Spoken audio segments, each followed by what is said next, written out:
Hello guys, aren't elephants beautiful creatures? Look at the happy little face on that guy, he's so lovely. The Darwinian theory of natural selection is partially founded on the assertion that reproduction produces random offspring. I would contend that this is plainly illogical and an unscientific belief, and I offer a different mechanism. So the thesis of this video is that nothing is truly random, and therefore genetic change must be determined by some other mechanism. The proposed mechanism is environmental feedback, derived from the perceptions of the parents, which informs the reproductive system on what type of offspring would be best suited to the environment. So in other words, I'm suggesting that evolution is not a blind watchmaker, it's a partially sighted one. This is a fundamental revision of Darwinism, which removes the anti-scientific notion of random completely and replaces it with a far more rational mechanism which fits the available data much better, in my opinion. So we'll start off with a quick definition of natural selection. You can read it there if you want to pause the video, but the bottom line is the individuals with the most fit genes will produce the most offspring, and so those genes will proliferate. Individuals with bad mutations would do less well and produce less offspring or none at all. It requires large numbers of individuals, a variety of genotypes to select from, which is diversity, and many generations and lots of time. It states that the offspring of a union are a random combination of the parents' genes. And this is where I disagree, because it goes against everything that we know about nature. And also there is no evidence that any process in nature is truly random. But yeah, they do trot this out. They say, for example, during meiosis, which is when a gamete is formed, a sex cell is formed, the assortment of genes is random. That's what they say. So there's a number of reasons for me to doubt the theory of evolution as it stands. I have a BSc in biology, so I've studied this stuff, and I believed it fairly wholeheartedly until about 10 years ago. But I started to doubt the official accounts of history in general, the circular methods we use to date things, and various other things that the theory relies on. I'm not going to go into the details here because that's a long debate, so maybe later. But looking at all the evidence from my perspective, and not just the officially sanctioned, heavily censored evidence, it seems that the timescales that Darwinian natural selection requires just aren't there. The lack of fossil record evidence for evolution is also a factor. Darwin proposed gradualism, gradual change between forms, so there should be clear links between ancestral and modern species, for example, but fossil evidence for this has never been found. So the current theory is a kind of derivation of it, and it's called punctuated equilibrium. But this essentially removes the foundational mechanism of Darwinism, which is having plenty of time to weed out the bad mutations. I don't doubt that natural selection happens, but the theory as it stands is incomplete, in my opinion. I also wondered, can randomness be creative enough? The mechanisms of horizontal gene transfer through viruses as a communication medium are interesting. I came across a study on a spider which was the same colour as the plant it lived on, for camouflage obviously, but when they sequenced the DNA of both plant and spider, they found they both used identical genes. I can't find the study now, I had a quick look, but the question is, how did the spider get the same genes as the plant? This should be impossible, really, according to the standard theory. You know, he would have an analogous colour, but the chances of them having the same genes is vanishingly small. And I became uncomfortable with the idea that random mutations could actually create the necessary functional diversity necessary for evolution. Random mutations tend to degrade the genome, they don't enhance it. They don't tend to create new functional structures. Some beneficial mutations require leaps of complexity that I felt randomness would struggle to produce. I'm not saying it's impossible, but it's not that likely. And I came to think it's a bit odd that the essential creative process of reproduction would rely on pure chance to determine its output. Random chance is going to produce an awful lot of failures, and surely that's a terrible survival strategy with a huge cost. Couldn't there be a slightly more intelligent process going on that at least attempted to produce fit offspring? That would waste far fewer resources and it would make much more sense. I mean, the whole purpose of life is reproduction. It's the key aspect of life. So why would you leave it up to random chance? It seems quite illogical. But I'm going to go on a little rant here. This is something that most people really don't understand, even apparently top scientists. Apparently they are this illogical that they can't grasp the fact that random is not science. It's not scientifically valid. It's a concept which is opposed to science. The scientific term for random is acausal, but it's actually the antithesis of science, which is the exact opposite. The concept of acausality is a pure invention of ideological atheists, created as a poor attempt to remove God from the reality equation. Well, I say poor, but a lot of people have bought into it. Only atheists subscribe to this notion, and they do it for ideology, not for science. It's completely illogical. There's a definition there. Acausal essentially means not having a cause. Evolution and quantum mechanics are both supposed to include acausal phenomena. Random gene mutation and radioactive decay are both considered acausal. And I've included a quote there. There is no cause that triggers the nucleus of a radioactive atom to decay, essentially. But to have an effect without a cause is equivalent to getting something from nothing.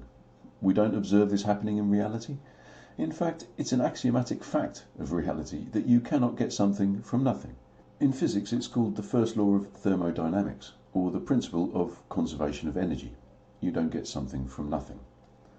Science is founded on the assumption that all effects have causes.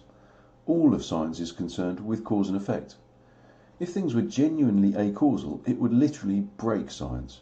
It would mean the foundation of science is an illusion, and so all science is false, and a mere vanity project of the human imagination. If acausality is true, it means science is false. This is how serious it is, guys. Acausality is unprovable.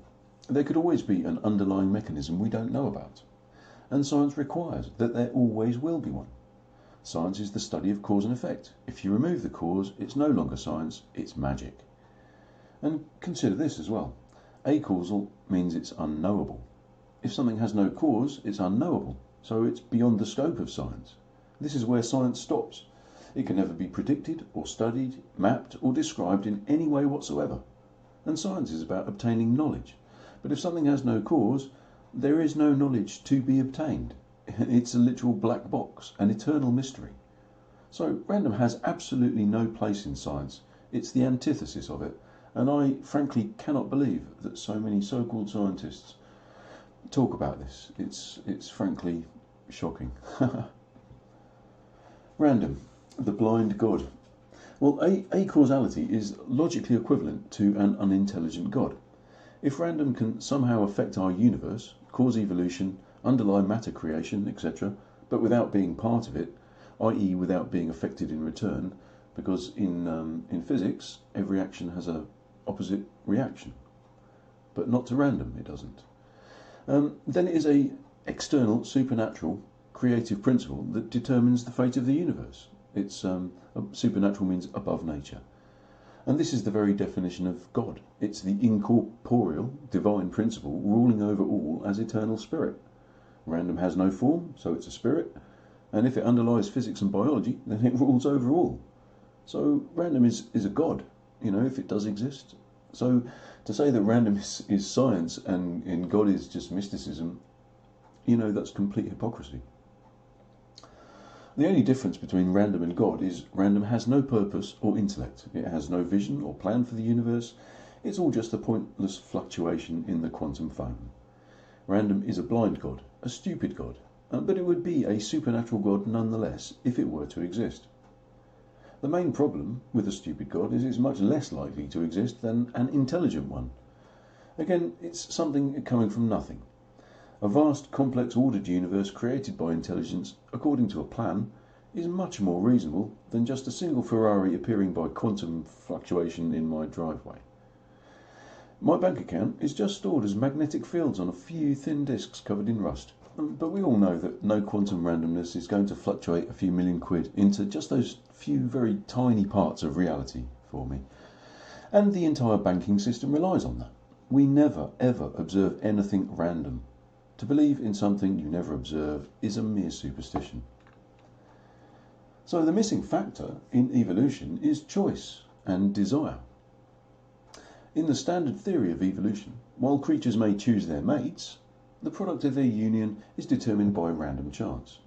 So each egg is a random selection of the mother's genome, each sperm a random selection of the father's, and the fastest sperm wins the race on average its fitness, presumably depending on its randomly mixed genome.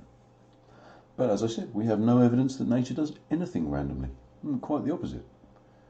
If creatures, largely subconsciously, admittedly, choose their mates, then why think that they can't choose which eggs or sperm that they release? Male sperm is constantly being produced anew, so there's every possibility that the genetic contents could vary over time due to the choices or desires of the father. So, for example, if a group of creatures move to a colder area, the father might start producing sperm that codes for longer fur or more body fat. And this would then, in this theory, be linked to subconscious thoughts such as, I'm cold, I wish my fur was longer. I would suggest that the female also has a choice, even though her eggs were created during her gestation and can't change during life.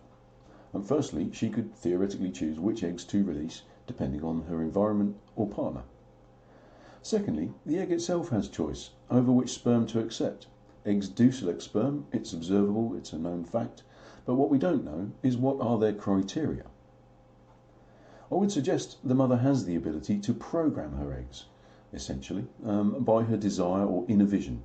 So she can subconsciously instruct them as to what type of offspring is required, and so to choose a sperm which would best achieve this vision. And this is perfectly feasible, and it would be done by physical mechanisms. I'm not talking any, woo-woo stuff, this is just plain biology. So the genotype of the offspring is determined by two factors in this theory. So we have the yin matter aspect, which is the available genetic material that the parents have to work with. And the yang or spirit side of it is the desires of the parents for what offspring they would like to receive. If the parents have no particular desire or need for their children, perhaps then it's effectively a statistically random process. But in the event of strong environmental pressure or need, we should see a very rapid and directed evolution in a particular direction. I have personal and anecdotal evidence of this phenomenon among people I know. They strongly desired a child with particular features and got one just like it. They got exactly what they asked for. I personally did. And I believe this is actually a very common experience for people. So it's not beyond the realms of possibility at all. If the selection pressures are strong and the parents desire features in their offspring that are not available in their own genome, then I'd suggest that they're able to integrate third-party DNA from sources such as viruses or food or previous partners in the female in order to produce the desired result. So perhaps this is how the spider can have the same colour genes as the plant it lives on, because it consciously desired to integrate that colour into its genome to survive. And there are several possible physical mechanisms it could have used, potentially, to do that. Perhaps it's possible for the reproductive cells, under certain circumstances, to actually create entirely new, relatively complex genes, or sets of genes, to achieve a particular, well-defined and essential task. For example, combating a new environmental toxin. The new genes don't need to be 100% perfect first time, but if the reasoning ability of the reproductive system is good enough, it could, say, get 80% of the way to a solution in the first generation, and that would obviously confer a huge survival benefit. Nature is famously economical in its designs, and it always has the best solutions to any problem. So why would science assume it was stupid? So, as I said before, the mother may store DNA from all of her previous partners. This is a phenomenon that's known about in biology. And offspring may be a mixture of some or all of those. So her body can choose from a number of sources and put together a patchwork or photo fit of the offspring the parents desire. This means that our bodies and our reproductive systems aren't just stupid machines churning out random shuffles of DNA. At the cellular level, where the DNA is managed and copied, and shuffled and so on, the cells actually understand what they're doing and they work to a plan. and they are intelligent agents. So by some as yet unknown physical mechanism, the desires and visions held in the reasoning centre of the creature inform the reproductive system of what we perceive the next generation should look like in order to survive best. And the reproductive system translates that into biochemistry and DNA. This is their job. They don't do anything else. Why would one assume that they were doing it randomly when that would severely disadvantage the life form? It doesn't make any sense at all. Are biological systems really so dumb that reproduction cannot respond to the environment? It seems extremely unlikely. So let's just compare the two theories. So the current standard theory, number one, is that offspring are a random mixture of parental DNA. Parental perceptions of the environment and their desires have no effect on gamete production. Offspring will not be specifically adapted to their environment, and therefore large numbers will be unviable, or less viable anyway. And option number two is that offspring are constructed using available DNA to best fit the perceived environment. And individuals collect DNA from various sources throughout their lives, and they may incorporate it into germ cells. A patchwork of all available DNA is then used by the reproductive machinery to match the image the parent has in mind of their offspring. The machinery weighs and balances the perceptions and directions of the two parents to produce offspring which are as viable as possible. Clearly, the second system would confer a massive evolutionary benefit over the first. So the blind system, relying on random mutation, simply could not compete with the sighted system at all. It just would have no chance. If the second system existed, it would replace the first within a very short time. I'm not aware of any studies specifically about this, but I'd suggest there's plenty of evidence that this occurs in humans, as I said, if it were to be looked for. If it happens in humans, by Occam's razor, we would predict it happens in all life. All life has choices, everything has free will within its context. But obviously parents don't always get it right, and if they imagine the wrong kind of offspring, then natural selection would act against those offspring in its usual way. If parents desire maladaptive traits, they would be selected against. This would provide a clear and simple mechanism for evolution to progress much faster and to be directed by those actually involved in it, i.e. all living things. So there's no god of random selecting your children for you. It's up to you and your force of will. If you focus and strongly desire particular traits in your children, then your body would do the best it possibly can to produce that. So this is a physical mechanism which I propose, which by the consciousness of the parent can direct the actions of the body. It's absolutely no different from how you use your will to lift your arm. Your will directs your body quite a lot of the time. There's no magic involved here, just biology.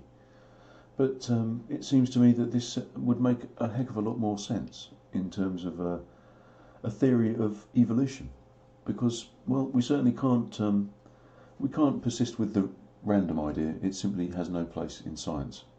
Well, thanks for watching. I hope you found that interesting, and if you'd like to discuss it, please leave a comment. I'll catch you next time. Take care.